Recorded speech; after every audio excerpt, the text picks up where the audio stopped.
حاج آقا سلام. سلام قربان. خسته نباشین. فداتون بشم. خب بینندگان عزیز، در خدمت یکی از استادان بزرگ صنعت کفش هستیم و میخوایم از ایشون بپرسیم که چند سال سابقه کار دارن و خودشون رو معرفی کنن. خب حاج آقا میشه خودتون رو معرفی کنید برای بینندگان عزیز؟ بنده خلیل شنما هستم. مدت 40 سال تو کاری پستویی سازی هستم. پستویی سازی همین روی کفش رو بهش میگید پستویی بله سازی. بله. درسته؟ بله. به بینندگان عزیز عرض کنم که باید ببینیم که حاج آقا چقدر زحمت میکشن تا این صنعت کفش یک کفش بشه و تحویل ماها داده بشه. خب حاج آقا از کارتون توی این مدت 40 سال که زحمت میکشید راضی هستید؟ نه قربان.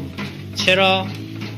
به خاطر اینکه دستمو گذاشتم روی این کار، پامو گذاشتم، قلبمو گذاشتم، داغون شدم توی این کار. یه نه زندگی دارم، نه ماشینی، نه وسیله‌ای.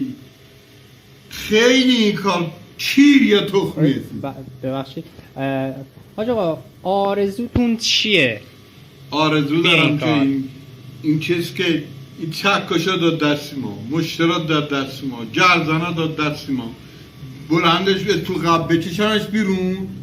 آبگم چی خورده خاری کسکش همین طرفا بکنم تو جونش کسکش. بله من معذرت کنم.